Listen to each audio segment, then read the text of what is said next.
Well, I'm gonna try to do some more of these cans.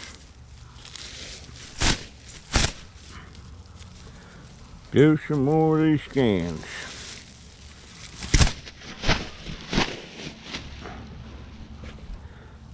Now,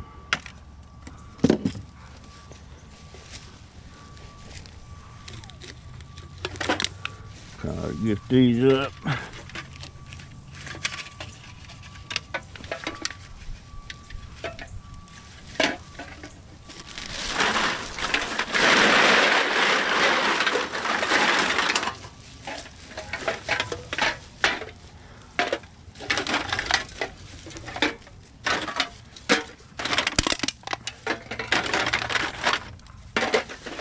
I think I'm gonna make me some kind of a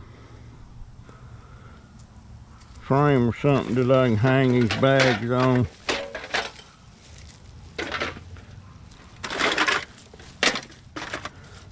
Or get a garbage can that these will fit in.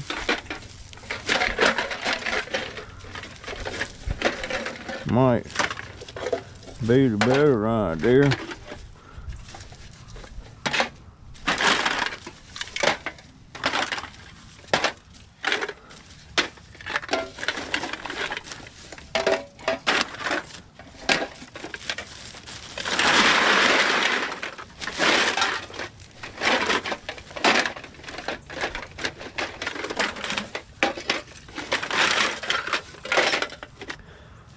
I'll tell you what, folks, when I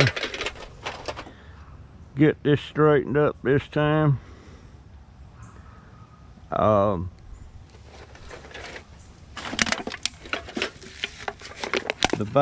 the cans will be crushed and bagged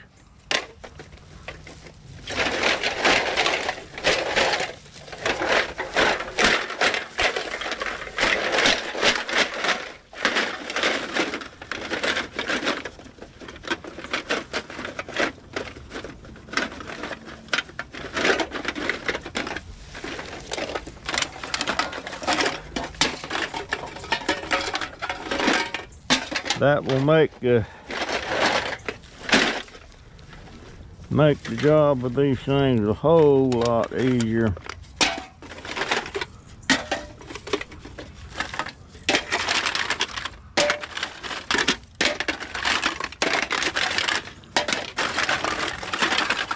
Because I'm going to have to do something like that, because I'm planning on start getting a lot more cans than I've been getting.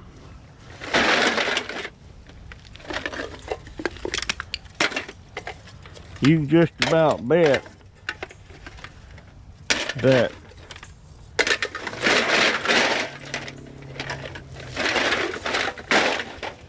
I would say almost 100% of households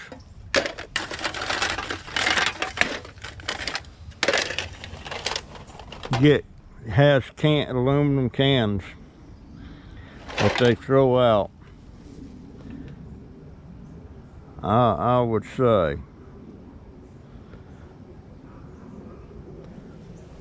Oh man, let me get a sip of coffee.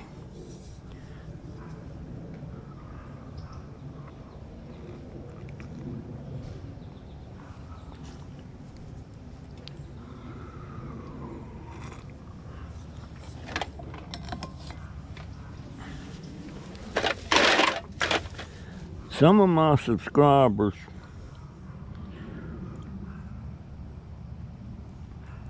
well, there ain't many of them. I think one or two was talking about they didn't know how I could stand all that noise at my my oldest grandson, well, they all make racket. But folks, I'll tell you,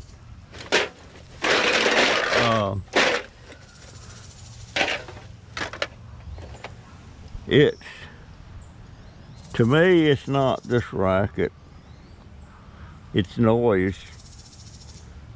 But for me, it's joyful noise, you know. It's just beautiful to me, you know. When, like the other day when Jaden's TV took a dump and he couldn't get on there and talk to his friend and play his games and stuff, it got really quiet. Very peaceful, quiet. And I would have to, I would be sitting in my room on a computer or something, and I would have to go get up and go look for him, see what he's doing. And I miss all the noise and stuff, and I'm not looking forward to the day, if I live long enough, to see them gone from the house and maybe just me and Jennifer. I'm not looking forward to that at all. I would rather hear this noise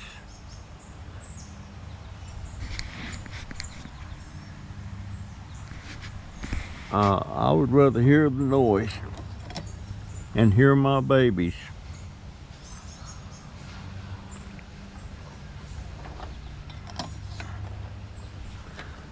Yes, I would.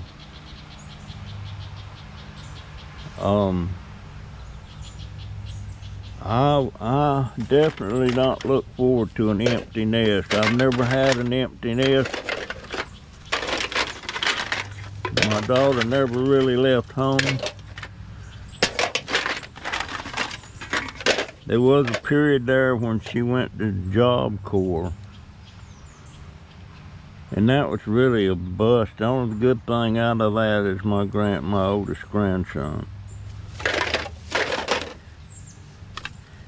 And that's when she come home from Job Corps and pregnant, stayed home long enough to have the baby, and then left and went back to Job Corps and left the baby with us, which is Donovan.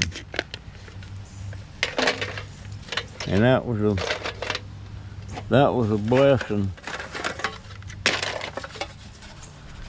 I take it back. I had an empty nest from the time she went to Job Corps till she come back home, had the baby, and that was the end of my empty nest, because when she left, you know, she left the baby with us. And it was just, that was, you know, it hadn't been but 4 years since my son had died. And then here comes Donovan, my oldest grandchild. And he filled that empty nest.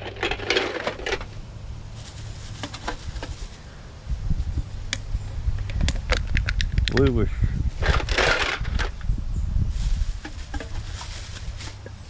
so happy with him. There was a couple of times, you know, he was biracial, so that concerned us a little bit, whether we'd have problems with neighbors and stuff.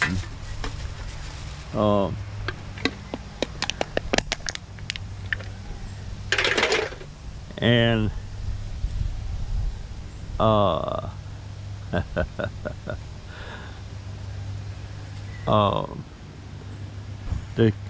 the company, the man that we bought our land from that our house is on,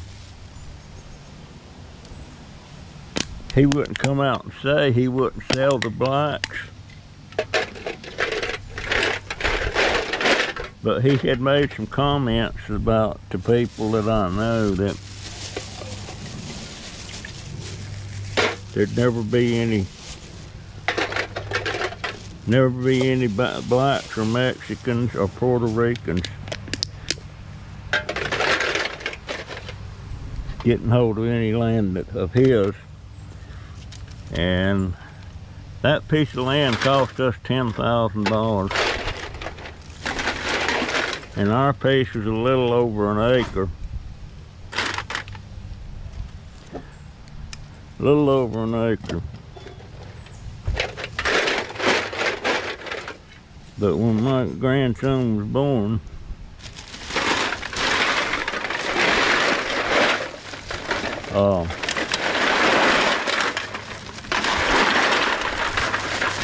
that put a half-black person living on some of his land. Well, it wasn't his land, it was ours, because we bought it from him. We made payments on that for 10 years.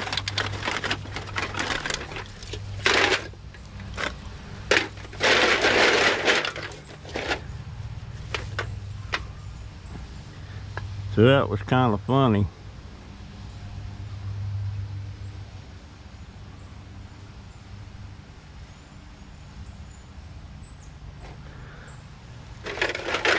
We didn't have much problems with him being biracial, you know. There was a couple of times, you know, I had this one fella, a friend of mine. He had been a friend of mine for about 10 years.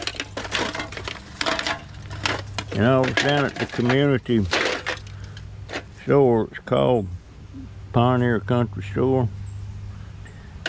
And he was in there, and there was a couple other guys in there, and I was in there, and... Hi.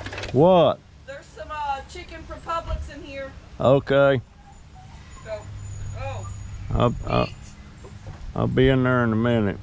It's cold. It's not hot. You have to warm it up. Okay.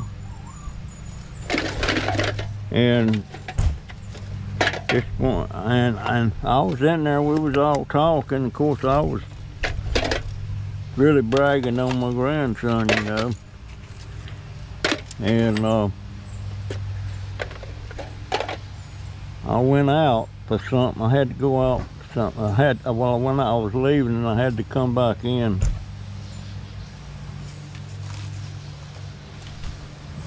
And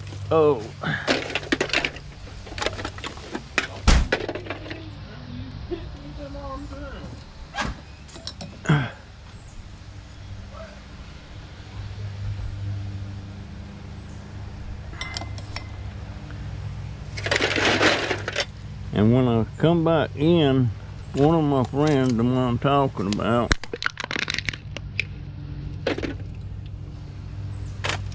he didn't see me come back in.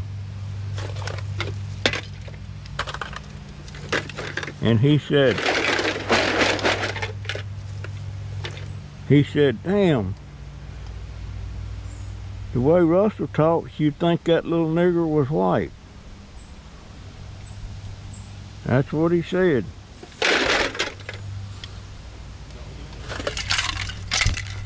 The way Russell was talking, you would think that little nigger was white.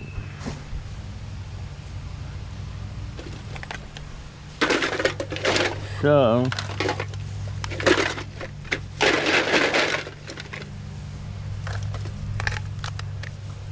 that just killed me. It made me really mad. And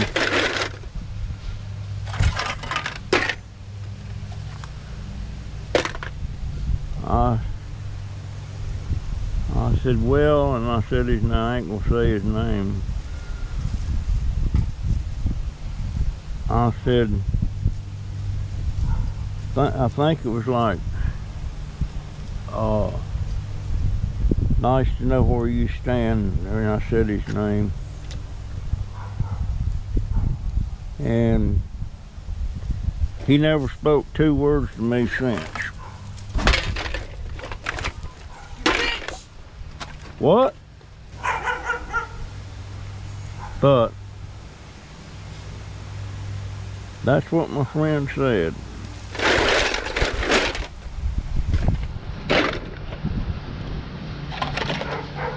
And then there was the barber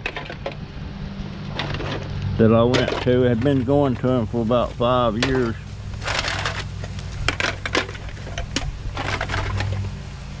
And my grandson's hair was getting pretty long.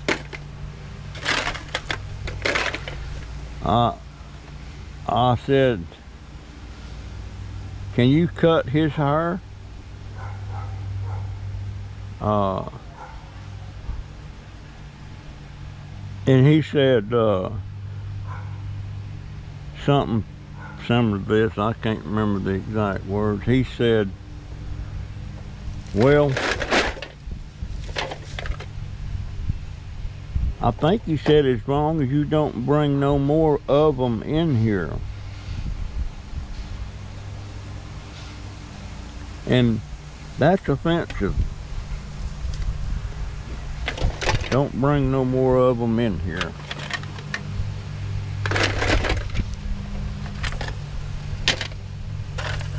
So that gentleman was racist. Don't bring no more of them in here.